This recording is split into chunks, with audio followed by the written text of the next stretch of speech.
ആ കവറ് ആദ്യം മുഹമ്മദ് ഖദ്ദാഫിന്റെ ഭരണം മാറിയ സമയത്തും സദ്ദാമിനെ അവിടുന്ന് 2 സമയത്തും എന്ത് ചെയ്യുന്നുണ്ട് ഓലൊരു ആ ഒരു മാഞ്ഞു പോകുന്ന ഓലെ ചിത്രത്തിൽ നിന്ന് മഷി മാഞ്ഞു പോകുന്ന രീതിയിലുള്ള കവർ അന്വേഷണത്തിന് സമ്മതം കൊടുത്ത ട്രീറ്റ് അംഗീകരിച്ച ഒരു രാജ്യത്തെ അവരുണ്ടാക്കിയാലോ എന്ന ആക്രമണത്തിന്റെ പറഞ്ഞാൽ ഞങ്ങൾ ഒരാൾ വീണാല് അടുത്ത ആള് ആ കൊടി ഏറ്റെടുത്തിട്ട് എന്ത് ചെയ്യും യുദ്ധക്കളത്തിൽ തുടരുന്നുള്ളത്. അപ്പൊ അങ്ങനെ 10 ആൾക്കാർ ഇതാക്കുന്നു. ഖാംനഈ തന്നെ തന്റെ പകരക്കാരായിട്ട് 3 ആളുകൾ നിങ്ങളെ ഇന്റലിജൻസിന് ഇങ്ങനെ പറഞ്ഞല്ലോ ഓൾക്ക് തെറ്റിയെന്ന് പറഞ്ഞു. അപ്പൊ അത് അന്വേഷിക്കാൻ വേണ്ടിയിട്ട് ഒരു സമിതിയെ ഇറാൻ പ്രഖ്യാപിച്ചു നോക്കാം. ആ സമിതി നിയന്ത്രിക്കുന്നത് മൊസാദിന്റെ ചാരനാണെന്നുണ്ടെങ്കിൽ എത്രത്തോളം പ്രശ്നങ്ങൾ ഉണ്ടാവും എന്നുള്ളതാണ്.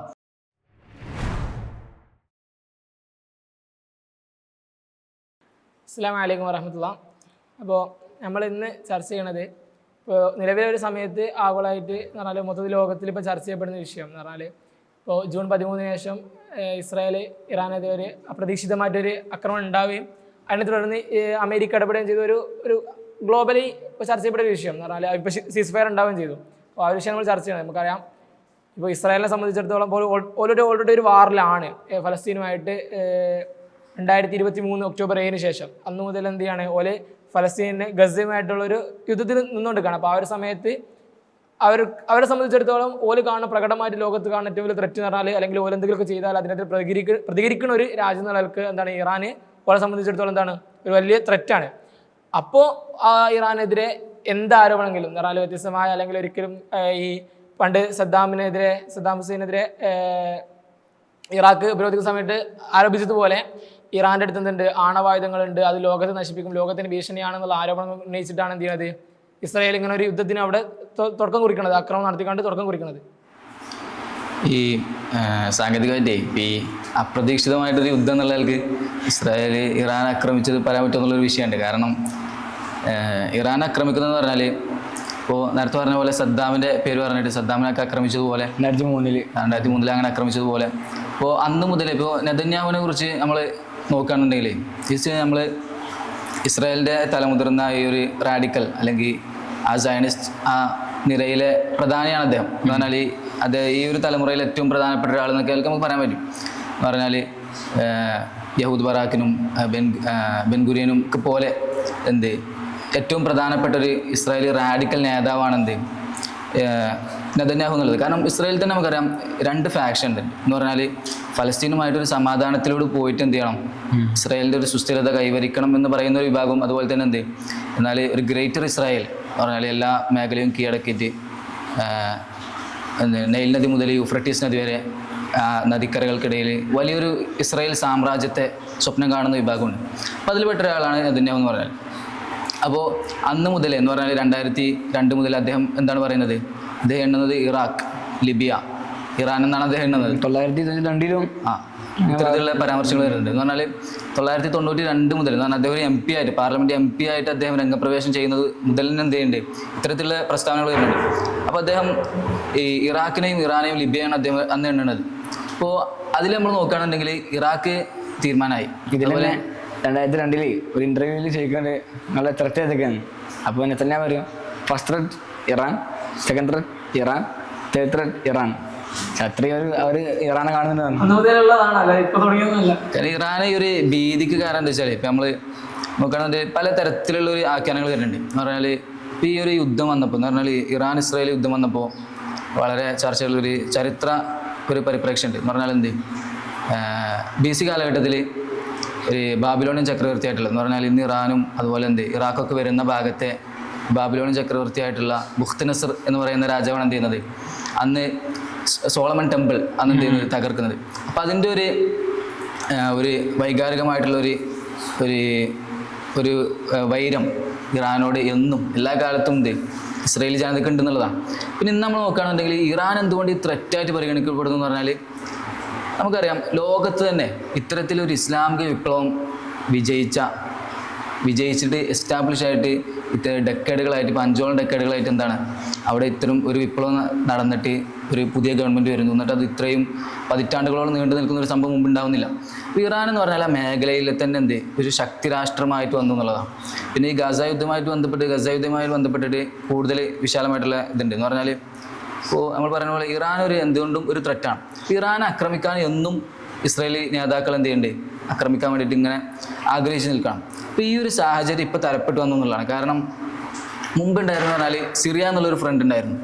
അതുപോലെ ലെബനാനിലാണെന്നുണ്ടെങ്കിൽ ഹിസ്ബുൾ ഉണ്ടായിരുന്നു. അപ്പോൾ ഇറാനെ പിന്തുണയ്ക്കുന്നു, കാരണം ഇറാന്റെ പ്രോക്സികളായിട്ടും അതുപോലെ ഇറാനെ നേരിട്ട് പിന്തുണക്കുന്നൊക്കെ രാജ്യങ്ങളുണ്ട്.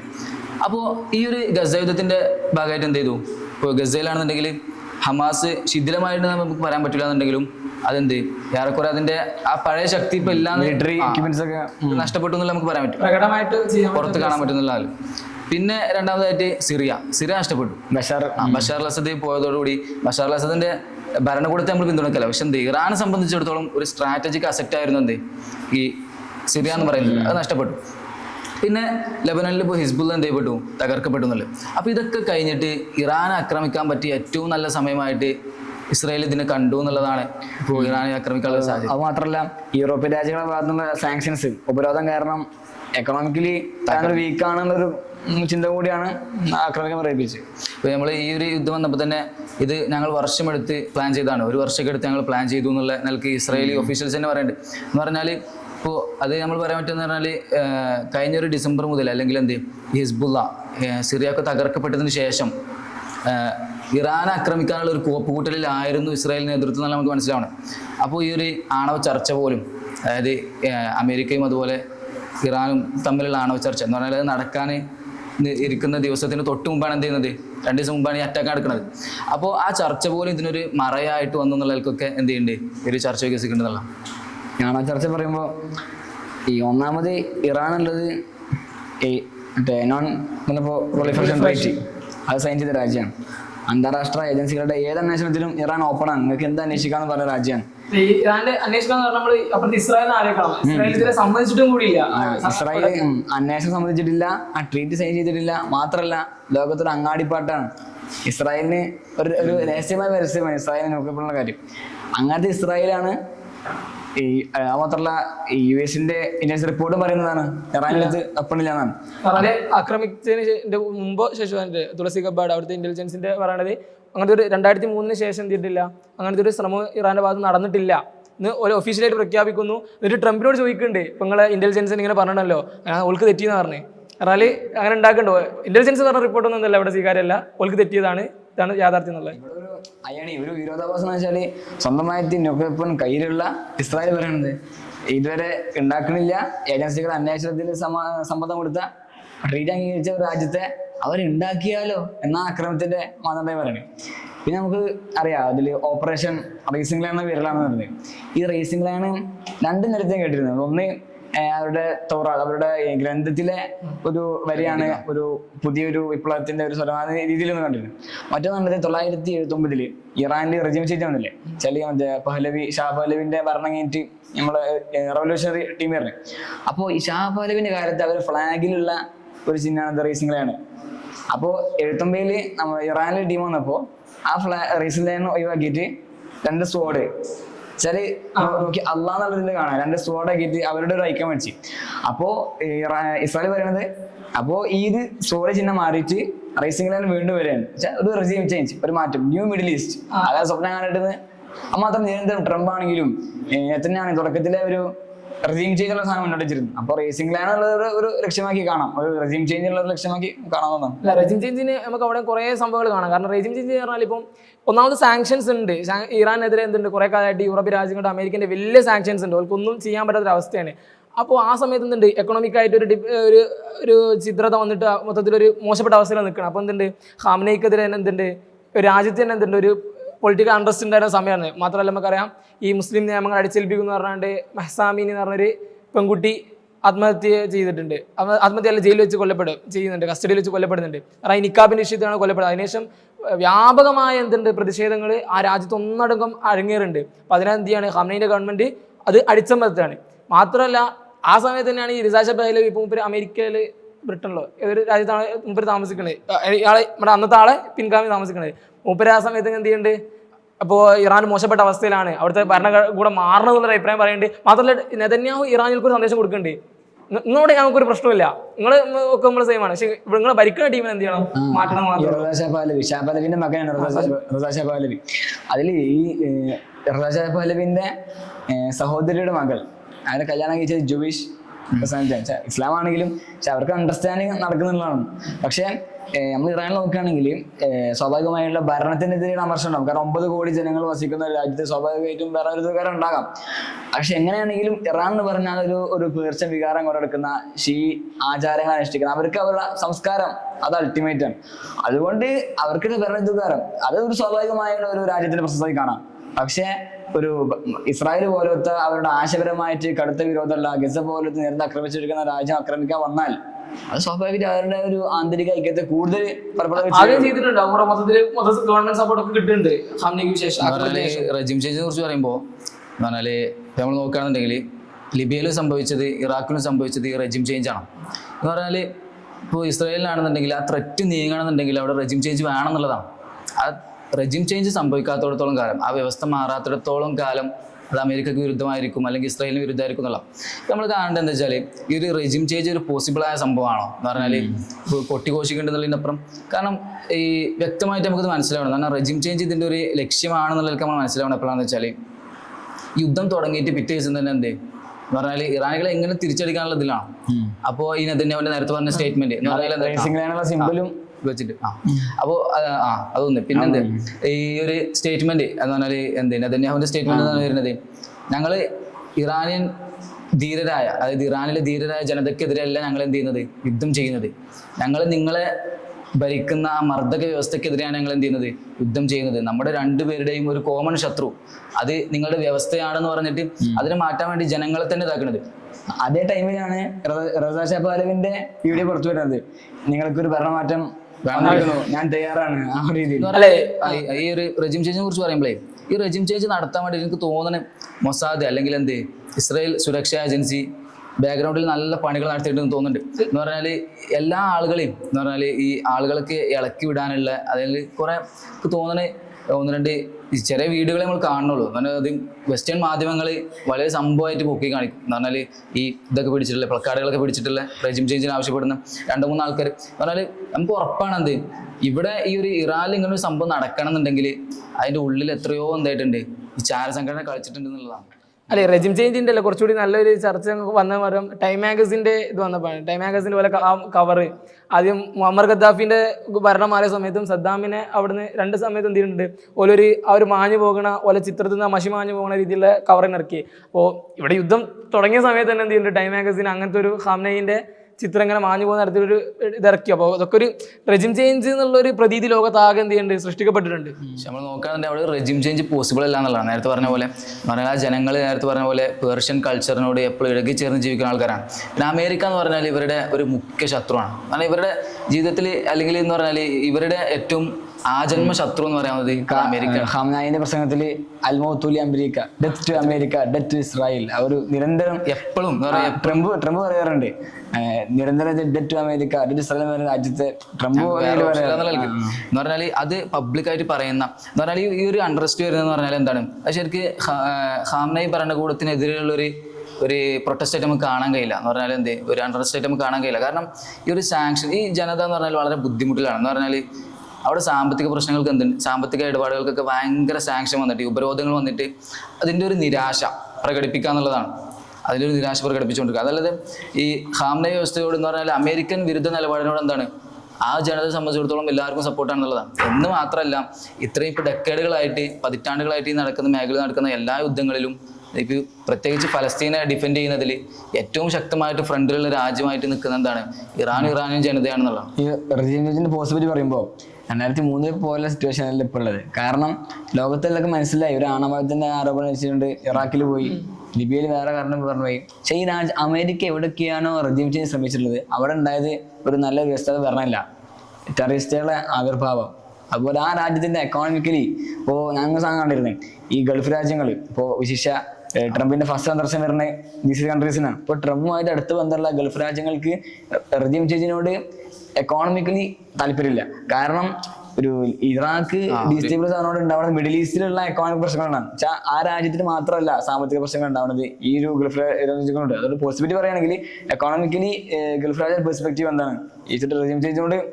കാരണം അനുഭവങ്ങളൊക്കെ എന്താണ് ടെററിസ്റ്റുകളെ ഭീകരമായ സംഘടന ഉണ്ടായിട്ടുള്ളൂ, അല്ലാതെ ഒരു സ്ഥിരമായ ഭരണം ഉണ്ടായിട്ടില്ല. പക്ഷെ അമേരിക്കൻ ലക്ഷ്യം സാക്ഷാത്കരിച്ചിരിക്കുന്നത് കാരണം എന്താണ് റെജിം ചേഞ്ച് വഴി അവർക്ക് പപ്പറ്റാർ ഗവൺമെന്റിനെ കിട്ടാറുമുണ്ട്. അല്ല, നമ്മൾ ഈ വിഷയം ചർച്ച ചെയ്യുമ്പോൾ എന്തായാലും ചർച്ച ചെയ്യുന്ന രണ്ട് സാധനമാണെന്ന് നമ്മൾ ഈ വിഷയത്തിൽ ഇടപെട്ട രണ്ട് നേതാക്കന്മാർ, ഖാംനയി ആണെങ്കിൽ ഇറാൻ്റെ വന്ന് ഖാംനയും അമേരിക്കൻ്റെ വന്ന് ട്രംപും. ഖാംനയിനെ പറ്റി നമുക്കറിയാം, മൂപ്പരെ പറ്റി പൊതുവെ പറയപ്പെടുന്ന ഒരു ചരിസ്മാറ്റിക് ലീഡർ എന്നൊക്കെ പറയും. മൂപ്പര് എന്ന് പറഞ്ഞാൽ ഈ റിസാ പഹ്ലവി ഭരണകൂടത്തിൻ്റെ കീഴിൽ വളരെ അക്രമത്തിൽ നേരിട്ട ഇറാനിലൊരു ജയിലിൽ ഇപ്പോൾ ഉണ്ട് മൂപ്പരൊരു പ്രതിമ എന്ന് പറഞ്ഞാൽ. മൂപ്പര് കിടന്നിരുന്ന റൂമിൽ ഒരു ചെറിയൊരു കുടിസ്തായ റൂമാണ്, അവിടെ മൂപ്പര് ഒരു ഫുൾ പ്രതിമ ഉണ്ടെന്നാണ് പറയുന്നത്. ഒരു ഇപ്പോഴത്തെ ഒരു ലേഖനത്തിൽ കണ്ടാണ് അപ്പോൾ ഉണ്ട് എന്നുള്ളത്. അപ്പോൾ ആ സമയത്ത് തന്നെ ഉണ്ടാവുകയും പിന്നെ 1929 റവല്യൂഷനിൽ പങ്കെടുക്കുകയും ഹുമൈനിക്ക് ശേഷം എന്ത് ചെയ്യണേ, റുഹുദ ഹുമൈനിക്ക് ശേഷം വന്ന ഒരു ഇങ്ങനെ പടിപടിയായിട്ട് എന്ന് പറഞ്ഞാൽ പെട്ടെന്നൊരു ഉയർന്ന സ്ഥാനത്ത് വന്ന് പിന്നെ ഇങ്ങനെ അത് തോന്നാണ്. 1989 ഹുമൈനിയുടെ മരണശേഷമാണ് ഖാംനായി പരമ നേതാവാകുന്നത്. പക്ഷെ അതിന് മുമ്പ് 1981 ഇറാന്റെ പ്രസിഡന്റ് ആയിരുന്നു. ഖാംനായി ഇറാന്റെ പ്രസിഡന്റായിട്ട് ആക്ട് ചെയ്തിരുന്നു. നമ്മൾ നോക്കുകയാണെന്നുണ്ടെങ്കിൽ ഇപ്പോൾ ഈ വിഷയം എന്നുണ്ട്, ഇപ്പോൾ യുദ്ധത്തിൽ എന്ത് സംഭവിച്ചു, യുദ്ധക്കളത്തിൽ എന്ത് എന്നുള്ള ആൾക്ക് ചർച്ച ചെയ്യുകയാണെന്നുണ്ടെങ്കിൽ, ഇപ്പോൾ ഇറാൻ്റെ ഭാഗത്തു നിന്നാണെന്നുണ്ടെങ്കിൽ ആ യുദ്ധം സംഭവിക്കുന്നത് നമ്മൾ നേരത്തെ പറഞ്ഞ പോലെ ഒരു ഇറാനെ സംബന്ധിച്ചിടത്തോളം എന്താണ്, ഇറാന് ഒരു ചർച്ചയുടെ മേശയിൽ ഇങ്ങനെ നിൽക്കാം. എന്നാൽ ചർച്ചയ്ക്ക് വേണ്ടിയിട്ട് നിൽക്കുന്ന സമയത്താണ് എന്ത് ചെയ്യുന്നത്, പിന്നാമ്പുറത്ത് അടി കിട്ടാം, എന്ത് ആ ചർച്ചയിൽ നിന്ന് ഇതാക്കണം. അതുപോലെ തന്നെ എന്ത് ഈ യുദ്ധത്തിൻ്റെ ഒരു സ്ട്രാറ്റജി നമ്മൾ നോക്കുകയാണെന്നുണ്ടെങ്കിൽ എത്രത്തോളം ഈ ഒരു ഇതിൽ നോക്കേണ്ട യുദ്ധത്തിൻ്റെ ഏറ്റവും ഇറാൻ്റെ ഭാഗത്ത് നിന്ന് നോക്കുകയാണെന്നുണ്ടെങ്കിൽ അല്ലെങ്കിൽ ഇസ്രായേലിൻ്റെ ഭാഗത്ത് നിന്ന് നോക്കുകയാണെന്നുണ്ടെങ്കിലും അവരുടെ ഇൻ്റലിജൻസിൻ്റെ ഒരു ക്യാപ്പബിലിറ്റീസാണ് എന്ത് ചെയ്യുന്നത് യുദ്ധത്തിൽ ഉടനീളം ചോദ്യം ചെയ്യപ്പെടുന്നത്. കാരണം ഇറാനെ സംബന്ധിച്ചിടത്തോളം അവരുടെ ഖാംനയുടെ ഏറ്റവും അടുത്തുള്ള ആളുകൾ വരെ എന്ത് ചെയ്യപ്പെട്ടു, വധിക്കപ്പെട്ടു എന്നുള്ളതാണ്. ഇതിനു മുമ്പ് നമ്മുടെ ഹമാസിന്റെ പ്രസിഡന്റ് ഇസ്മായിൽ ഹനിയ ഇറാനിലെ പ്രസിഡന്റിന്റെ സ്ഥാനാരോഹണ പരിപാടിക്ക് ഗസ്റ്റ് ആയിട്ട് ഏറ്റവും സുരക്ഷയുള്ള ക്യാപിറ്റലില് സുരക്ഷാ ഉദ്യോഗസ്ഥർ റൂമിൽ വസിക്കുമ്പോഴാണ് ആ ബിൽഡിംഗ് മരിക്കില്ല. അപ്പൊ മൊസാദിന്റെ അതിശക്തമായ ഒരു വലയം എന്ന് പറഞ്ഞാല് നമ്മൾ കാണേണ്ടത് എന്താ വെച്ചാല്, ഈ ഹസൻ നസ്രുള്ള എന്ന് പറഞ്ഞാൽ ഹിസ്ബുള്ളന്റെ ലീഡർ, അദ്ദേഹം കൊല്ലപ്പെടുന്നത് ഒരു വെള്ളിയാഴ്ചയാണ്. അത് കഴിഞ്ഞ വർഷം ആണ് തോന്നുന്നത് അദ്ദേഹം കൊല്ലപ്പെടുന്നത്. അപ്പോൾ അദ്ദേഹം അതുവരെ ഉള്ളതെന്ന് പറഞ്ഞാൽ ഒളിയിടത്തിലാണ്, അങ്ങനെ എവിടെയുള്ളതെന്ന് പുറത്താർക്കും അറിയില്ല. അന്ന് ആ വെള്ളിയാഴ്ച ഈ സദേൺ ലെബനോണിലുള്ള ഹിസ്ബുള്ളന്റെ ഹെഡ് ക്വാർട്ടേഴ്സിലൊക്കെ അദ്ദേഹം വരുന്നു. അദ്ദേഹം അവിടെ വരുന്നു എന്നുള്ളത് അന്ന് എന്ന് പറഞ്ഞാൽ പുറത്താർക്കും ഇത് അറിയില്ല. അന്ന് എങ്ങനെ ഇസ്രായേലും മൊസാദ് അത് കറക്റ്റ് കണ്ടുപിടിച്ചു എന്നുള്ളതാണ്. എന്ന് പറഞ്ഞാൽ നമ്മൾ മനസ്സിലാക്കേണ്ടത് ഇറാൻ്റെ വ്യവസ്ഥയിലെ ഏറ്റവും വലിയ പരമോന്നത നേതാക്കൾ പോലും എന്തായിട്ടുണ്ട്, മൊസാദിന്റെ ചാരവലയത്തിൽ പെട്ടു എന്നുള്ളതാണ്. എത്രത്തോളം എന്ന് വെച്ചാൽ നമ്മളിപ്പോൾ ഇവര് ഇതെന്ന് പറഞ്ഞാൽ ഈ ഇസ്മായിൽ ഹനിയ കൊല്ലപ്പെട്ടതിന് ശേഷം അവർ അന്വേഷണങ്ങൾ നടത്തുന്നു. കാരണം ആരൊക്കെ കൊല്ലപ്പെട്ടു, ഹസൻ നസ്രുള്ള കൊല്ലപ്പെട്ടു. അവിടെ ഹിസ്ബുള്ളന്റെ തകർച്ച എന്ന് പറഞ്ഞാൽ വൻ തകർച്ചയാണ്. കാരണം അവിടെ ഫുആദ് ശുക്ർ കൊല്ലപ്പെടുന്നു, ഇബ്രാഹിം അക്കീൽ കൊല്ലപ്പെടുന്നു, അങ്ങനത്തെ പ്രധാനപ്പെട്ട നേതാക്കൾ പേജർ ആക്രമണം, അങ്ങനെ എല്ലാവരും കൊല്ലപ്പെടാണ്. അതുപോലെ തന്നെ ഇപ്പോൾ ഇറാനിലെ സംബന്ധിച്ചിടത്തോളം പറഞ്ഞാൽ ഇസ്മായിൽ ഹനിയ കൊല്ലപ്പെട്ടു. അപ്പോൾ ഇതോടുകൂടി IRGC എന്ത് ചെയ്യാണ്, ഒരു ഇത് പ്രഖ്യാപിക്കുന്നു. അങ്ങനെയാണ് കുറച്ച് മന്ത്രിമാരടക്കം കൊല്ലപ്പെടുന്നുണ്ട് എന്നുള്ളതിൻ്റെ ഓർമ്മ, വധിക്കപ്പെട്ടിരുന്നത് എന്ന് പറഞ്ഞാൽ ഇറാനെ ഓരോ ശിക്ഷിക്കണമെന്നുള്ളത് വധശിക്ഷ വിധേയം എന്ന് പറഞ്ഞാൽ. പിന്നെ ഈ സംഭവം എന്ന് പറഞ്ഞാൽ ഇപ്പോൾ ഫോർ എക്സാമ്പിൾ നമ്മൾ മൊസാദിന്റെ ചാര ഇതുണ്ടെന്നുള്ളത് അവർക്കറിയാം, ചാര ഇടപെടലുകൾ ഉണ്ട് എന്നുള്ളത്. അപ്പം അത് അന്വേഷിക്കാൻ വേണ്ടിയിട്ട് ഒരു സമിതിയെ ഇറാൻ പ്രഖ്യാപിച്ചു നോക്കുക. ആ സമിതി നിയന്ത്രിക്കുന്നത് മൊസാദിന്റെ ചാരനാണെന്നുണ്ടെങ്കിൽ എത്രത്തോളം പ്രശ്നങ്ങൾ ഉണ്ടാവും എന്നുള്ളതാണ്. അപ്പം അത്രത്തോളം എന്ത് ചെയ്യുന്നുണ്ട്, ഇറാനിലെ പ്രശ്നങ്ങൾ ഈ ഒരു ഇന്റലിജൻസ് പ്രശ്നങ്ങൾ വഷളായി എന്നുള്ളതാണ്. പക്ഷെ യുദ്ധം കാരണം ഒരു ബെനിഫിറ്റ്, ഇറാനെ ശക്തമായ അന്വേഷണം നടത്തുന്നു. മാത്രമല്ല മൊസാദിന്റെ പല ഏകദേശം 30ഓളം ആളുകളെ 30 കാരണം എനിക്ക് തോന്നുന്നു ഡെയിലി 20-24 ആൾക്കാരെ വെച്ച് എന്ത് ചെയ്യുന്നുണ്ട്, അവർ പൊക്കുന്നുണ്ട്. ഇത്രയും ആളുകളെ അറസ്റ്റ് ചെയ്യണമെന്നുണ്ടെങ്കിൽ എന്ന് പറഞ്ഞാൽ നമ്മൾ ഈ യുദ്ധം എങ്ങനെ സംഭവിച്ചു എന്ന് വെച്ചാൽ ഇറാന്റെ ഉള്ളിൽ ഉക്രൈനിൽ സംഭവിച്ച സംഭവമുണ്ട്. എന്ന് പറഞ്ഞാൽ ഉക്രൈൻ്റെ ഉള്ളിലേക്ക് റഷ്യയുടെ ഉള്ളിലേക്ക് ഈ ഡ്രോണുകളൊക്കെ പീസായിട്ട് ഒരു മരപ്പടിയിൽ കയറ്റിക്കൊണ്ടിട്ട്. അപ്പൊ ഇത് മാസങ്ങൾക്ക് മുമ്പ് എന്തിട്ടുണ്ട്, ഇറാനിൽ പ്ലാനിങ് തുടങ്ങുന്നുണ്ട്. എന്ന് പറഞ്ഞാൽ 8 മാസം മുമ്പ്. അപ്പൊ ഈ ഒരു ഡ്രോണിന്റെ പാർട്ടുകളൊക്കെ എങ്ങനെയൊക്കെ അവിടെ എത്തിക്കും. അവിടെ ഇതിന്റെ ഉള്ളിലുള്ള ആൾക്കാർ എന്ത് ചെയ്യും, ഇത് കാരണം ഒരു ഇസ്രായേലി ഐഡന്റിറ്റി ഉള്ള ഒരാൾക്ക് അങ്ങോട്ട് കയറി ചെല്ലാൻ പറ്റില്ല. അപ്പോൾ ഇറാനിയൻ ഐഡന്റിറ്റി ഉള്ള ആൾക്കാരാണ് ഈ പൊക്കപ്പെടുന്ന എല്ലാവരും. അപ്പോൾ ഇറാനത്തെ ആൾക്കാരനെ വെച്ചിട്ട് എന്ത് ചെയ്യാണ്, അവർ റിക്രൂട്ട് ചെയ്തിട്ട് അവിടുന്ന് ഈ സാധനമൊക്കെ സെറ്റ് ആക്കിയിട്ട് ഫസ്റ്റ് തന്നെ അവരുടെ defence setup, air defence system മൊത്തം തകർക്കുന്നു. അതിൻ്റെ ശേഷമാണ് എയർ സ്ട്രൈക്ക് വരുന്നത്. കാരണം ഇറാനിലെ എല്ലാ സംഭവങ്ങളും ഭൂമിക്ക് മേലുള്ള അവരുടെ എല്ലാ സന്നാഹങ്ങളും എന്ത് ചെയ്യപ്പെട്ടു, ആ ഒറ്റ രാത്രി കൊണ്ട് തകർക്കപ്പെട്ടു. പിറ്റേന്ന് എന്ന് പറഞ്ഞാൽ റദ്ദ് വരുന്നത് എന്ന് പറഞ്ഞാൽ തിരിച്ചടി വരുന്നപ്പോഴാണ് അന്ന് വ്യാഴാഴ്ച രാവിലെ മുതൽ പ്രഭാതം മുതൽ പ്രദോഷം വരെ അവർ ആക്രമിച്ചിട്ട് ഇറാന്റെ തിരിച്ചടി വരുന്നത് അന്ന് രാത്രി ഇന്ത്യൻ സമയം 10 മണി എന്ന് പറഞ്ഞാൽ അവർ 8 മണിയൊക്കെ ആയിട്ടുണ്ടാവും. ആ സമയത്താണ് എന്ത് ചെയ്യുന്നത്, ഇറാന്റെ തിരിച്ചടി വരുന്നത്. എന്ന് പറഞ്ഞാൽ അവർ സന്നാഹങ്ങൾ റീബിൽഡ് ചെയ്ത് അത്രക്കും ടൈം അവർക്ക് എടുത്തു എന്നുള്ളതാണ് ഒരു തിരിച്ചടിക്കാൻ. അവർ നേതാക്കന്മാർ കൊല്ലപ്പെടുന്നു എന്നൊക്കെ. ഒന്നാമത് ഈ യുദ്ധത്തിൽ തുടക്കം നോക്കുകയാണെങ്കിൽ ഇറാനെ എല്ലാവരും ഇപ്പോൾ നമ്മളാണെങ്കിൽ നിരീക്ഷിക്കുമ്പോൾ ഇസ്രായേലിന്റെ അതിശക്തമായ അറ്റാക്ക് ഡിഫൻസിന്റെ പാടെ തകർത്തിട്ട് അവരുടെ IRGSന്റെ കമാൻഡർ, അതുപോലെ ആണവ ചർച്ചയിൽ കാനായിന്റെ ഉപദേഷ്ടാവ് തുടങ്ങി മർമ്മപ്രധാനമായ ആളുകളെ കൊല്ലപ്പെടുകയാണ്.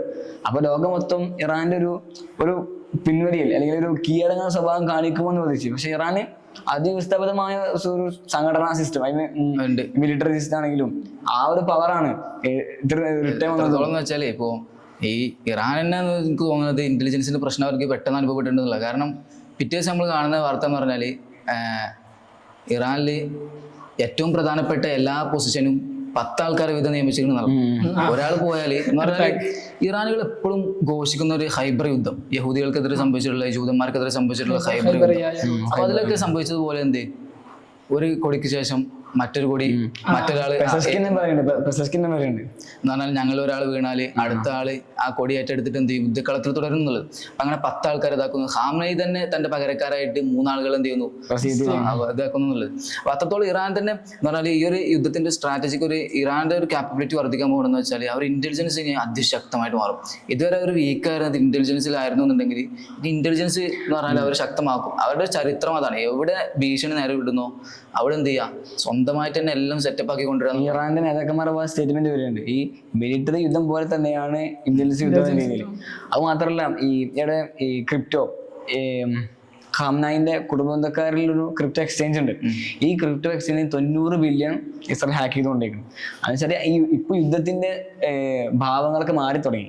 അതുകൊണ്ട് ഇറാന് സ്വാഭാവികമായിട്ടും ഇന്റലിജൻസ് ഉഷാറാക്കണ പോലെ ഇത്തരം സൈബർ അറ്റാക്കിങ്സും അല്ല. എന്നാലും അങ്ങനല്ല, ഇറാന് തുടക്കത്തിൽ നല്ല അടിയിട്ടെങ്കിലും പിന്നെ എന്ത് ചെയ്യുന്നുണ്ട്, ഇറാൻ ഒരു മാക്സിമം ശക്തമായിട്ട് തിരിച്ചടിക്കുന്നുണ്ട്. തുടക്കത്തിൽ ഒരു മന്ദപ്പുണ്ടെങ്കിലും പിന്നെ എന്ത് ചെയ്യുന്നുണ്ട്, ആ ക്ലസ്റ്റർ ബോംബൊക്കെ വന്ന ശേഷം ശക്തമായിട്ട് അയൺ ഡോമിനൊക്കെ ഭേദിച്ചാണ് കൃത്യമായിട്ട് ആക്രമണം നടത്തുന്നത് അവിടെ. അത് അന്ന് രാത്രി തന്നെ ബോധ്യപ്പെട്ടുള്ളതാണ്. ആ വെള്ളിയാഴ്ച രാത്രി തന്നെ നമ്മൾ പ്രതീക്ഷിക്കുന്നത്, അന്ന് പുറത്തു വരുന്ന വാർത്തകളൊക്കെ വീക്ഷിക്കുന്ന ഏതൊരാൾക്കും തോന്നുന്നത് ഇറാൻ തകർന്നു എന്നുള്ളതാണ്. കാരണം അവരുടെ എയർ ഡിഫൻസ് തകർന്നു എന്നുള്ളതാണ്. കാരണം ഇവർ ഏകദേശം 5-6 റൗണ്ടോളം ഇസ്രായേലി വിമാനങ്ങൾ അന്ന് ഇറാന്റെ മേലിൽ വട്ടമിട്ട് പറന്നിട്ട് പോലും ഒരു ഡിഫൻസ് മിസൈൽ പോലും എന്ത് ചെയ്യുന്നില്ല, അവർക്കെതിരെ പറക്കുന്നില്ല. അപ്പൊ നമ്മൾ ശരിക്കും വിശ്വസിക്കുന്നത് എന്താണ്, കാരണം അന്ന് വാർത്തകളൊക്കെ വരുന്ന എന്താണ്, ഇറാന്റെ ഡിഫൻസ് സിസ്റ്റം എവിടെ, അങ്ങനൊന്നും ഇല്ലേ എന്നൊക്കെ ചർച്ചകൾ വരാണ്.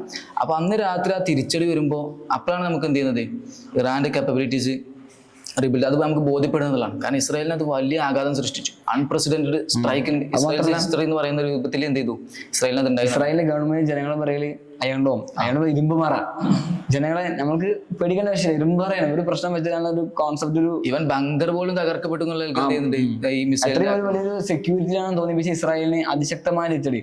അവരുടെ ഒരു ഇൻസ്റ്റിറ്റ്യൂട്ട് ഇല്ലേ, ബേസ്മാൻ ഇൻസ്റ്റിറ്റ്യൂട്ട്, അതുപോലെ സയന്റിഫിക് റിസർച്ച് ലാബുകൾ, ഏകദേശം 3200 ആളുടെ കിരിയാത് ഷമൂന എന്ന് പറയുന്ന അവരുടെ എന്ത് ഈ കമാൻഡിന്റെ സെൻട്രൽ, ഏറ്റവും പ്രധാനപ്പെട്ട സെൻട്രൽ കമാൻഡ് തകർക്കപ്പെടുന്നു. അതുപോലെ തന്നെ എന്ത് ഇലക്ട്രിസിറ്റി. ഈ ഒരു വാറിന് ഒരു എസ്കലേഷൻ പിന്നെ കുറച്ചുകൂടി ഇത് മുന്നോട്ട് പോകുന്ന വിചാരിച്ചപ്പോഴാണ് അതുവരെ ഇടപെടൂല, 2 ആഴ്ച ചർച്ച ചെയ്തിട്ട് ഇടപെടാന്നൊക്കെ പറഞ്ഞ് അമേരിക്ക ട്രംപ് പെട്ടെന്നൊരു ആക്രമണം നടത്തിയപ്പോഴാണ് എന്ത് ചെയ്യുന്നത്, ഈ വാർ ഒന്നുകൂടി എന്ത് ചെയ്യുന്നത് കുറച്ചുകൂടി ലോകത്തെ ഒരു ഭീഷണിയായി വരുമോ എന്നുള്ളതൊക്കെ വരുന്നതും. പക്ഷെങ്കിൽ 2 ദിവസം കൊണ്ട് തന്നെ ഒരു റെഡി എന്റെ തിരിച്ചടി നേരെ സീസ് ഫയർ നിൽക്കുന്നത് മാറി പെട്ടെന്ന് അവസാനിക്കുകയും ചെയ്യുന്നു. വളരെ സംശയാസ്പദമായിട്ട് നമുക്ക് എന്ത് ചെയ്യാൻ പറ്റും, ആ ഒരു സംഭവങ്ങൾ പറയാൻ പറ്റുന്നില്ല. കാരണം അതിന് മുമ്പ് ഈ ട്രംപിന്റെ ഇടപെടൽ തന്നെ എന്താണ്, ഇറാനിന്റെ ഭാഗത്തു നിന്നും ഒരു പ്രതീക്ഷിക്കാതെ തിരിച്ചടി, ഒരു മുന്നേറ്റം ഇറാൻ നടത്തിയെന്ന് തെളിവാണ് എന്ത് ട്രംപ് ഇടപെടൽ. ഇസ്രായേൽ ഡീൽ ചെയ്യാവുന്ന തുടക്കത്തിലുണ്ട്. ട്രംപിന്റെ ഭാഗത്ത് നിന്ന് എല്ലാവർക്കും അറിയുന്ന പോലെ സഹായങ്ങള് പൈര് വന്നിട്ടുണ്ട്. ഈ ഇറാന്റെ ആക്രമണത്തിൽ ഇസ്രായേൽ ഉപയോഗിച്ച മിസൈൽ വിമാനങ്ങള് പരോക്ഷമായിട്ട് ഓൾറെഡി സപ്പോർട്ട് ഉണ്ട്. എന്ന് പറഞ്ഞാല് ഇസ്രായേൽ അത്രയും ഒരു ഇതാണല്ലേ ഇവര് പ്രതീക്ഷിച്ചിട്ടുണ്ടാവും ഒരു പക്ഷെ എന്ത് കയറിയിട്ട് 6 ഡേ വാർ പോലെ അങ്ങോട്ട് എന്നാ അവർ വിചാരിച്ചിട്ടുണ്ടാവും ഒരു പക്ഷേ.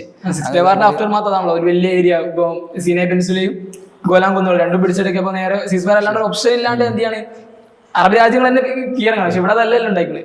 ഇവിടെ ഇറാൻ ഒറ്റക്ക് എന്ത് ചെയ്യണ്ട് പിടിച്ചിരിക്കുന്നില്ല. കാരണം അവർ ഈ ഒരു യുദ്ധം ഇങ്ങനെ പോയി കഴിയുമ്പോൾ എന്ന് പറഞ്ഞാൽ അവരുടെ ഫസ്റ്റ് അടിയോടുകൂടി അവർ എന്താണ് ഇസ്രായേലി മാധ്യമങ്ങൾ തന്നെ വിലയിരുത്തുന്ന എന്താണ്, അവരൊരു ഒരു കോൺഫിഡൻസ്, ഒരു ഓവർ കോൺഫിഡൻസ് എന്ത് ചെയ്യുന്നുണ്ട് അവർക്ക് വന്നു എന്നുള്ളതാണ്. അത് ആ തിരിച്ചടിയോടുകൂടി ആ പിറ്റേ ദിവസത്തെ 1-2 എന്ന് പറഞ്ഞാൽ മേൽക്കൈ ഇറാനാണ് വരുന്നത്. നല്ല തിരിച്ചടി വരുന്നുണ്ട്. അപ്പോൾ അതോടുകൂടി എന്ത് ചെയ്യാണ്, അത് നഷ്ടപ്പെടുന്നു. പിന്നെ അമേരിക്ക വരിക എന്നല്ലാതെ അവിടെ ഒരു റെജിം ചേഞ്ച് നടത്തുന്നുണ്ടെങ്കിൽ അല്ലെങ്കിൽ ലക്ഷ്യങ്ങൾ നടത്തുന്നുണ്ടെങ്കിൽ വേറെ ഒരു ഇതില്ല. ട്രംപിന്റെ ഇടപെടൽ പറയുമ്പോൾ അടിസ്ഥാനപരമായി ട്രംപ് യുദ്ധത്തിൽ താല്പര്യമുള്ള ആളാണ്. കാരണം ട്രംപ് അധികാരത്തിൽ വരുന്ന തന്നെ മേക്ക് അമേരിക്ക ഗ്രേറ്റ് അഗെയിൻ എന്ന് വെച്ചാല് അമേരിക്കന്റെ പണം അനാവശ്യം ചെലവഴിക്കില്ല. മറ്റൊരു രക്ഷിക്കാൻ നമ്മളെന്തിനാ പണം ചെലവഴിക്കണേ, നമുക്ക് നമ്മുടെ കാര്യം നോക്കി പോയാൽ പറയാം. അത് വളരെ വ്യക്തമായ പോളിസിയാണ് ട്രംപിന്റെ. പക്ഷെ ട്രംപിന്റെ ക്യാമ്പിൽ തന്നെ ട്രംപിന്റെ ക്യാമ്പിൽ ഇപ്പോൾ റിപ്പബ്ലിക് ക്യാമ്പിൽ 2 ടീമുണ്ട്. ഒന്ന് മേഘ വെച്ചാല് അനാവശ്യമായി നമ്മുടെ കാര്യം നോക്കി പോവാ. മറ്റൊന്നാണ് കൺസർവേറ്റീവ്. അമേരിക്കയിൽ എല്ലാവർക്കും അറിയാം ജൂത ലോബി. ഈ ജൂത ലോബിന്റെ കടുത്ത സ്വാധീനം കാരണം റിപ്പബ്ലിക് ക്യാമ്പിലെ 2ാമത്തെ സെക്ഷൻ എന്ന് പറഞ്ഞാല് ഈ ഒരു കൺസർവേറ്റീവ് ടീമാണ്. പക്ഷേ പഴയ അവരുടെ ഗ്രന്ഥങ്ങളിലുള്ള ഗ്രേറ്റ് ഇസ്രായേൽ, ആ സാധനങ്ങളൊക്കെ പഠിച്ചിട്ട് ഇസ്രായേലിനെ മഹത്തരമാക്കണം. ജൂതലോബിന്റെ ഒരു മെസ്സേജിങ്ങാണ് അവർക്ക് കിട്ടുന്ന പറയപ്പെടുന്നത്. അപ്പൊ ട്രംപിനെ സംബന്ധിച്ചിടത്തോളം 2 ടീമുണ്ട്. ട്രംപ് ഏത് പ്രോമിസ് കൊടുത്താണോ ഇലക്ഷൻ ജയിച്ചത് ആദ്യം സപ്പോർട്ട് ചെയ്യുന്ന മേഘ ക്യാമ്പും അപ്പുറത്ത് ഈ കൺസർവേറ്റീവ് പുതിയ ട്രംപ്. ഇപ്പൊ ട്രംപിന്റെ നിലപാട് നമുക്ക് ഇതാണ് വ്യക്തമായി പറയാൻ കഴിയില്ല. അപ്പോ മാത്രമല്ല ഇസ്രായേലിന്റെ ഭാഗത്ത് ഒരു പ്രഷർ ഉൾപ്പെട്ടു. ട്രംപിനെ ആക്രമിക്കാതിരിക്കാൻ വയ്യ, ഒരു അഭിമാന പ്രശ്നമായി മാറി എന്നൊരു വിലയിരുത്തലും കാണുന്നുണ്ട്. ഇപ്പോൾ നോക്കുകയാണെന്നുണ്ടെങ്കിൽ ഈ ട്രംപിനെ കുറിച്ച് പറയുമ്പോഴേ ട്രംപിന് എനിക്ക് തോന്നുന്നത് ഒരു യുദ്ധം ചെയ്യാനുള്ള ഗട്ട്സ് അദ്ദേഹത്തിന് ഇല്ല എന്നല്ല, യുദ്ധം ചെയ്യാനുള്ള. കാരണം അദ്ദേഹത്തിന് ഒരു സ്റ്റൈൽ എന്ന് പറഞ്ഞാൽ എങ്ങനെ അറിയും എന്ന് പറഞ്ഞാൽ ഇപ്പോൾ ഇന്ത്യ പാകിസ്ഥാൻ വിഷയം ഉണ്ടായപ്പോൾ, പഹൽഗാം നേഷൻ ഉണ്ടായപ്പോൾ അദ്ദേഹം പറയുന്നത് 1000 വർഷം പഴക്കമുള്ള വിഷയമാണ്. ഇന്ത്യ പാകിസ്ഥാൻ വിഷയം 1000 വർഷം പഴക്കമുള്ള വിഷയമാണ്. അവർ എന്താ വെച്ചാൽ കാട്ടട്ടെ എന്നാൽ അവർ തല്ലി തീർക്കട്ടെ എന്നുള്ള. ഞാൻ നിർത്തി എന്ന് പറഞ്ഞു, അതേ നിർത്തി എന്നുള്ള ആൾക്കാണ് പിന്നെ വാർത്ത വരുന്നത്. അപ്പോൾ ഇത് നിങ്ങൾ രണ്ടാളും അടിച്ചോളി, അവ അടിക്കുക അല്ലെങ്കിൽ എന്ത് അങ്ങനെ നിർത്തി എന്ന് പറഞ്ഞാൽ നിർത്തും. അപ്പൊ ഇത്തരത്തിലൊരു കമാൻഡിങ് മാത്രമാണ് എന്ത് ചെയ്യുന്നത്. അദ്ദേഹത്തിന്റെ ഒരു ബിസിനസ് ഡീലർഷിപ്പിന്റെ ഒരു കഴിവിൻ കഥയായിട്ടാണ് തോന്നുന്നത്. കാരണം ഈ അമേരിക്കന്റെ പണം അമേരിക്കക്ക് എന്ന് പറയുന്നിടത്ത് നമ്മൾ കാണേണ്ടത് അഫ്ഗാനിൽ നിന്ന് സൈന്യത്തെ പൂർണ്ണമായിട്ട് പിൻവലിക്കുന്നത് ട്രംപാണ്. കാരണം ട്രംപിന് ബോധ്യമുണ്ട് എന്ന് പറഞ്ഞാൽ ഇറാഖ് യുദ്ധത്തിന് ശേഷം അമേരിക്കക്ക് എന്താണ് ബാക്കിയായത്, ഇത്ര 3.3 ട്രില്യൺ US ഡോളർ എന്ത് ചെയ്യണ്ടേ അവിടെ ഇറാഖിൽ ചെലവഴിച്ചു എന്നുള്ളത്. എന്നിട്ട് അത് ഇറാനെ പോലെ ഒരു രാജ്യത്തിന് അല്ലെങ്കിൽ മറ്റ് മിലീഷ്യകളുടെ എന്ത് ചെയ്തു, ഇതൊക്കെ അമേരിക്കൻ വിരുദ്ധ മിലീഷ്യകളുടെ ഒരു വിളനിലമായിട്ട് എന്ത് ചെയ്തു ഇറാഖ് മാറി എന്നുള്ളത്. പക്ഷെ ട്രംപ് ഒരിക്കലും യുദ്ധത്തിന് മുതിര് പറയാൻ കഴിയില്ല. കാരണം അമേരിക്കൻ നിലപാട് ട്രംപ് പ്രസിഡന്റ് ആ സാധനം വരണമെങ്കിലും ജൂത ലോബിന്റെ സ്വാധീനം അത് നമുക്ക് നിഷേധിക്കാൻ കഴിയില്ല. ഇതുവരെ ഇസ്രായേലിന് കിട്ടിയ പിന്തുണ എന്ന് പറയുന്നത് ജൂത ലോബിന്റെ കടുത്ത സ്വാധീനം കാരണമാണ്. കാരണം ഇലക്ഷൻ ജയിക്കാൻ അവരുടെ സപ്പോർട്ട് മറ്റേ ഡീപ് സ്റ്റേറ്റ് ആണല്ലോ, ഞാൻ പറയാം അമേരിക്കനെ ഭരിക്കുന്ന ഡീപ് സ്റ്റേറ്റ് ആണ്.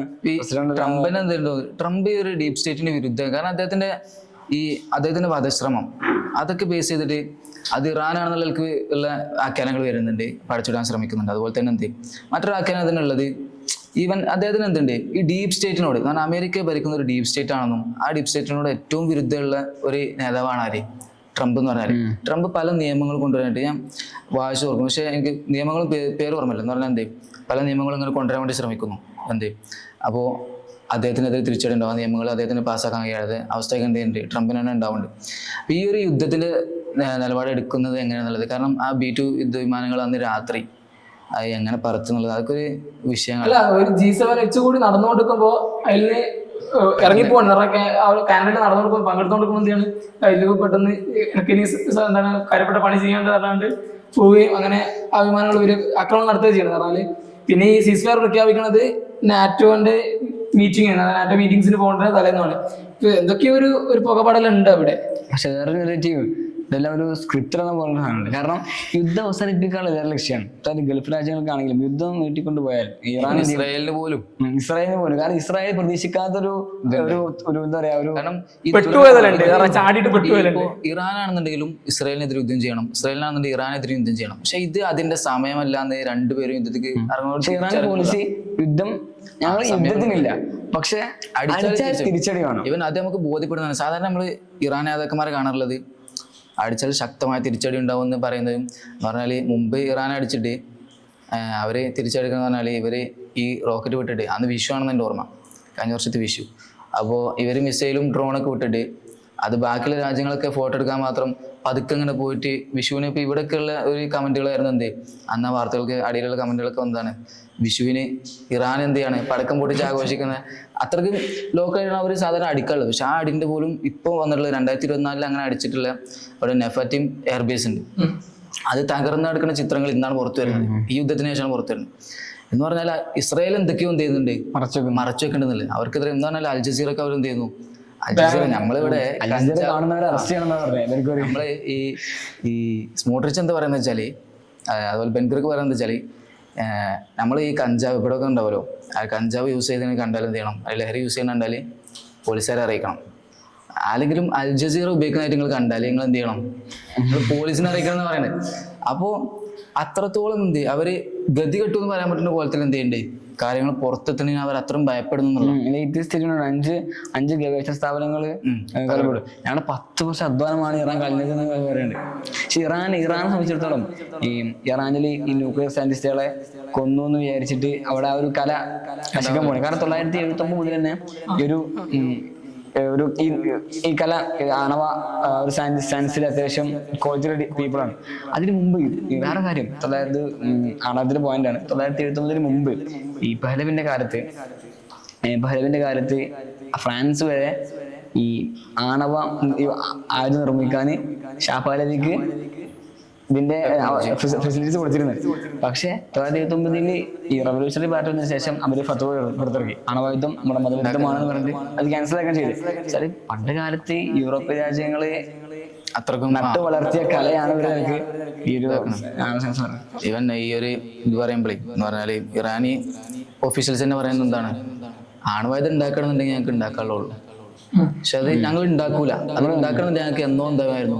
യുദ്ധത്തിന്റെ എൻഡിലേക്ക് വരുമ്പോ യുഎസിന്റെ ഇടപെടലാണ് നേരത്തെ പറഞ്ഞ പോലെ ഒരു സംശയം. ഇപ്പൊ നമ്മൾ പറയുന്ന റിപ്പോർട്ടുകൾ വായിക്കുമ്പോൾ അറിഞ്ഞു കളിയാണ്. കാരണം യു എസ് ആക്രമിക്കുമ്പോൾ ഇറാനെ 3 ന്യൂക്ലിയർ സംരംഭങ്ങളെ അവിടെ എല്ലാവിധ ഇറാനിയൊക്കെ നീക്കി വെക്കുന്നു. ഇറാനൊരു പ്രശ്നം ഉണ്ടാവുന്നില്ല. ഇറാൻ അവർ അതിന്റെ ഉപരിതലത്തിലുള്ള കെട്ടിടങ്ങൾ തകർക്കപ്പെടുന്നല്ലാതെ വേറെ പ്രശ്നം ഉണ്ടാവുന്നില്ല. അങ്ങനൊരു അറ്റാക്ക് അമേരിക്കയുടെ ഭാഗത്ത് നിന്ന് വരുന്നു. അപ്പൊ സ്വാഭാവികമായിട്ടും അമേരിക്കയുടെ ഭാഗത്ത് അറ്റാക്ക് വന്നാൽ ഇറാഖ് തിരിച്ചടിക്കണം. അപ്പോ പിറ്റേന്ന് രാത്രി ഖത്തറിലേക്കൊരു വിസിറ്റ് വിടുന്നുണ്ട്. അതാണില്ല ഒരു സേഫ് സോൺ ആയ ചില ആൾക്കാർ താമസിക്കുന്ന സ്ഥലത്ത് നിന്ന് 20 കിലോമീറ്റർ അപ്പുറത്തുള്ള ഒരു സ്പോട്ടിൽ സേഫ് സോൺ രീതിയിൽ ആദ്യം അയക്കുന്നു, നിർത്തി വെക്കുന്നു, അറ്റാക്ക് വരുന്നു. അറ്റാക്ക് വന്നപ്പോൾ സ്വാഭാവികമായിട്ടും ഖത്തറിന് പ്രശ്നമാണ്, കാരണം സോവറിനിറ്റി ലംഘനമാണ്. അപ്പൊ ആൾക്കാരെ ബോധിപ്പിക്കണം. അപ്പൊ ഖത്തർ അമീർ വന്നിട്ട് ഒരു നമ്മുടെ ഇറാന്റെ ശക്തമായി അപലപിക്കുന്നു, വളരെ പ്രശ്നമായി, പക്ഷെ ഇതൊക്കെ ഉണ്ടാക്കി ഇസ്രായേലാട്ടോ എന്ന് പറയുന്നുണ്ട്. അപ്പൊ അടുത്ത ഇറാന്റെ ഭാഗത്ത് നിന്ന് ഇറാന്റെ പ്രസിഡന്റ് പ്രശംസിക്കാൻ ഖത്തർ അമീറെ വിളിക്കുന്നു, സോറി ഞങ്ങൾ അവരിതിൽ ആക്രമിച്ചാന്ന് പറയും.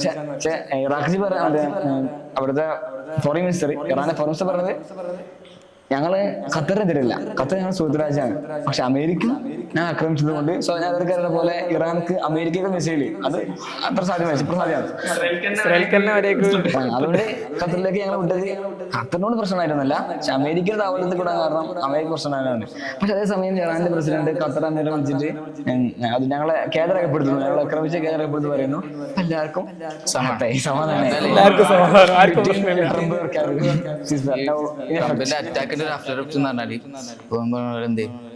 ഇസ്രായേലിനെ സംബന്ധിച്ചിടത്തോളം അവിടെ ജനതയ്ക്കിടയിൽ അവരുടെ മുഖം കെട്ടു എന്നുള്ളതാണ്. പിന്നെ അവർക്ക് എങ്ങനെയെങ്കിലും എന്ത് ചെയ്യണം, അവരുടെ മുഖം തിരിച്ചു പിടിക്കണം എന്നുണ്ടെങ്കിൽ ഈ ആണവ നിലയങ്ങളും പാടെ എന്ത് ചെയ്യണം, അടിച്ചേ പറ്റുള്ളൂ. അപ്പൊ ഇത് എല്ലാവർക്കും ഒരു വിൻ ഒരു എന്താണ് യുദ്ധമായിട്ട് എനിക്ക് തോന്നുന്നത്. കാരണം ഇസ്രായേലിനാണെന്നുണ്ടെങ്കിലും അതുപോലെ തന്നെ എന്ത് അമേരിക്കക്കാണെന്നുണ്ടെങ്കിൽ അമേരിക്കയെ സംബന്ധിച്ചിടത്തോളം തോണ യുദ്ധത്തിൽ പോയിട്ടില്ല, എന്നാൽ ജസ്റ്റ് ഒന്ന് അടിക്കും ചെയ്തു. അപ്പോൾ മാഗ ക്യാമ്പിൽ എല്ലാവരെയും എന്ത് ചെയ്തു, തൃപ്തിപ്പെടുത്തി. അവർ ഇറാനാണെന്നുണ്ടെങ്കിലും എന്ത് തിരിച്ചെടുക്കുന്ന ഒരു ശക്തമായിട്ടുള്ള ഒരു ഇസ്രായേലി ബോധ്യപ്പെടുന്നു. ആദ്യം പറയുന്നത് റെജീം ചേഞ്ച് എന്നൊക്കെ പറഞ്ഞ് റീസിലാനൊക്കെ വെച്ച് ഇസ്രായേലി അവസാനം പറയുന്നത് ഞങ്ങൾ ലക്ഷ്യം വെച്ചത് ഇറാനെ കേന്ദ്രങ്ങളാണ്, അത് ആക്രമിച്ചത് ഞങ്ങൾ ജയിച്ച പോലെ എന്നാണ്.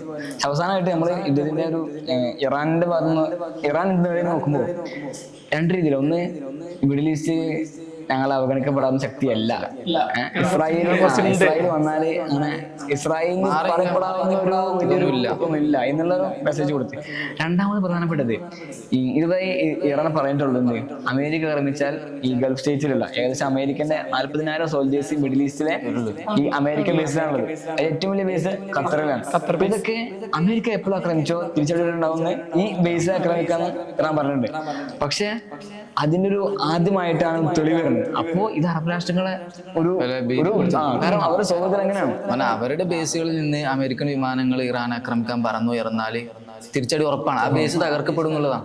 ഇവരെ കൺഫ്യൂഷൻ ഉണ്ട്, ഇറാൻ ആക്രമിക്കോ ഇല്ലെന്നുള്ളത്. ഇപ്പൊ അവർക്ക് കൺഫ്യൂഷനായി, അവർക്ക് ഉറപ്പായി ഇനി അമേരിക്കൻ ആക്രമണം വന്നാൽ അവരുടെ രാജ്യം സേഫ് അല്ലാണ്. അതുകൊണ്ടാണ് ഖത്തറിനെ ആക്രമിച്ചുടനെ. അതൊരു ഡ്രാമയായിട്ട് ഇന്തോനേഷ്യ അങ്ങനെയാണ് അങ്ങനെ തോന്നാന്നുള്ളൂ. ഒരു സാധ്യത മാത്രം അറിയാം. ഈ ട്രംപ് തന്നെ എന്ത് ആക്രമിക്കുന്നതിന്റെ അന്ന് രാവിലെ എന്താണ് തുർക്കി റജബ് തയ്യിബ് എർദോഗാനും അതുപോലെ തന്നെ എന്ത് ഖത്തർ അമീറിനെയൊക്കെ വിളിച്ചിട്ട് എങ്ങനെയും ഇറാനുമായിട്ടൊരു ചർച്ച വേണം, ഫോണിൽ സംഭാഷണമൊക്കെ നടത്തുന്നുണ്ട്. അത് മാത്രമല്ല ഈ ഇറാന് ഖത്തറിലെ അമേരിക്കൻ താവളം ആക്രമിച്ച ഉടനെ ട്രംപിന്റെ സ്റ്റേറ്റ്മെന്റ് ഇതിനെ പറ്റിയില്ല, സിസ്വറെ പറ്റിയാണ്. അപ്പൊ ഇതൊരു അപ്രതീക്ഷിത ആക്രമണമായിരുന്നെങ്കിൽ എന്താണായിരുന്നു, ഇറാൻ ആക്രമിച്ച ഉടനെ ആക്രമിക്കാൻ പാടില്ല അങ്ങനെ സ്റ്റേറ്റ്മെന്റ് വരേണ്ടിയിരുന്നത്. പക്ഷേ സ്റ്റേറ്റ്മെന്റ് സിസ്വറെ പറ്റിയാണ്. അപ്പോൾ നമ്മള് മൊത്തത്തിൽ പറഞ്ഞാല് എന്താണ്, യുദ്ധം കഴിഞ്ഞെങ്കിലും ധാരാളം സംശയങ്ങൾ ഇതൊരു പുകപടലായിട്ട് ഇങ്ങനെ നമുക്ക് ധാരാളം സംശയങ്ങൾ ധാരാളം അസംഷൻസ് നടത്താൻ രീതിയിലാണ് ഒരു യുദ്ധാവസാനിച്ചെങ്കിൽ നമുക്ക് അവിടെ ചോദിക്കാൻ ചോദ്യങ്ങളും കിട്ടാത്ത ഉത്തരങ്ങളുണ്ട്. യുദ്ധം അവസാനിച്ചപ്പോ സിസ്ഫയർ നടന്നെങ്കിലും ഉടനടി ഇസ്രായേലിന്റെ ആക്രമണം വന്നു. ട്രംപ് തന്നെ സ്റ്റോപ്പ് ഗെയ്സ് നിർത്തണം, ഞാൻ അംഗീകരിക്കില്ല, ഈ എക്സില് യുദ്ധം നിർത്തണം എന്നിട്ട് ബൈ പ്രസിഡന്റ് ഡൊണാൾഡ് ട്രംപ് എന്നതിനെ കുറിച്ച്. അപ്പോ ഇസ്രായേൽ ആക്രമിക്കാവുന്ന ഇസ്രായേലി റഡാർ മാത്രം ആക്രമിച്ചിട്ട് ഒരു തിരിച്ചു പോകുന്ന അവസ്ഥ ഉണ്ടായിരുന്നു. ഏതായാലും യുദ്ധം തുടങ്ങിയ അവസ്ഥയല്ല അവസാനിപ്പിച്ചത്. വാറിനെ പോലെ ആകില്ല ഒരു 12th day വാർ ഉണ്ടായിരുന്നത് എന്നുള്ളതാണ്. ഗസയിലെ പാവപ്പെട്ട ജനങ്ങളെ ബോംബറിനെ കൊല്ലുന്ന പോലെയല്ല മെസ്സേജ് കിട്ടുന്നു. എന്നാലും രണ്ടും അതിശക്തമായ നഷ്ടങ്ങൾ ഉണ്ടായിട്ടുണ്ട്. ഇറാൻ സംബന്ധിച്ചിടത്തോളം 400 ആൾക്കാർ മരണപ്പെട്ടു, 4000-ലേറെ പരിക്കുകളുണ്ട്, അവരുടെ നേതാക്കന്മാർ നഷ്ടപ്പെട്ടു. ഇവിടെ ഇസ്രായേൽ നോക്കുകയാണെങ്കിൽ 24 മരണങ്ങൾ, ബംഗർ സിസ്റ്ററിലുണ്ട് 24 മരണങ്ങളേ ഉള്ളൂ, പരിക്കേറ്റവരുണ്ട്. ഏതായാലും യുദ്ധം നമുക്ക് എല്ലാവർക്കും അറിയണ പോലെ അത് ഇതാക്കാൻ പറ്റുന്ന ഒന്നല്ല. എന്ന് പറഞ്ഞാൽ യുദ്ധം എന്ന് പറഞ്ഞാൽ അതൊരു വഞ്ചനയാണ്, അത് എല്ലാവർക്കും എതിരെയുള്ള എന്താണ്. അത് മാത്രമല്ല നഷ്ടം എന്നുള്ളത് അമേരിക്ക ഇസ്രായേൽ മാത്രമല്ല, ഇറാനും ഇസ്രായേലും മാത്രമല്ല. ഇറാന്റെ ഫസ്റ്റ് ഭീഷണി ഹോർമൂസ് കടലൊക്കെ. അപ്പൊ അമേരിക്ക ചൈനയെ വിളിച്ചിട്ട് പിന്തിരിപ്പിക്കാൻ പറഞ്ഞു ഇറാൻ. എന്നുവെച്ചാല് യുദ്ധത്തിന്റെ നഷ്ടം എല്ലാവർക്കും നമ്മുടെ ഇന്ത്യന്റെ കറൻസിന് 83-89 മാറി. യുദ്ധം എന്ന സാമ്പത്തികമായിട്ട് എല്ലാവർക്കും ഏതായാലും ഇറാന് വീണ്ടും അമേരിക്കൻ വിരുദ്ധ ശക്തിയായുള്ള റഷ്യ, ചൈന, ഉത്തര കൊറിയ ആ ഒരു സഖ്യത്തില് ഇറാൻ ആക്സിസ് ഓഫ് റെസിസ്റ്റൻസ് എന്നൊക്കെ പറയാൻ പറ്റുന്ന കോലത്തിലെന്ത് ഒരു മൾട്ടി എന്താ പറയാ യൂണിപോളാരിറ്റിയിൽ നിന്നും ഒരു അടുത്തൊരു ശക്തി രൂപപ്പെടാന്നുള്ളതൊക്കെ സാധ്യത. റഷ്യയും ചൈനയും എന്ത് ഇറാനെ അവഗണിക്കാനോ എന്നുള്ള ഒരു ഇതിൽ നിൽക്കുമ്പോഴും ഇറാൻ എന്ത് സ്വന്തമായിട്ട് നിലനിൽക്കുന്നു എന്നുള്ളത് അവരുണ്ട്. അവസാനമായിട്ട് ഇപ്പൊ ഇറാൻ ഒരു ഫുഡിനോട് ചോദിക്കുന്നുണ്ട്, നിങ്ങൾ എന്തുകൊണ്ടാണ് ഇറാനെ സപ്പോർട്ട് ചെയ്യാൻ, ഇറാൻ സപ്പോർട്ട് ചെയ്യാൻ എന്തുകൊണ്ട് സപ്പോർട്ട് ചെയ്യുന്നില്ല? അപ്പോ കുട്ടി പറയുന്നത് ഞങ്ങളോട് ഇത് ആവശ്യപ്പെട്ടിട്ടില്ല, ഇറാൻ ആവശ്യപ്പെട്ടിട്ടില്ല, ഇറാൻ കാഴ്ചപ്പാട് എന്താണ്, ഇതൊക്കെ ഞങ്ങൾക്ക് തീർക്കാനുള്ളൂ. അപ്പോ കുട്ടി പറഞ്ഞ ആവശ്യപ്പെട്ടിട്ടില്ല, ആവശ്യപ്പെട്ടാൽ ഞങ്ങൾ ഏതായാലും അവസാനിപ്പിക്കല്ലേ.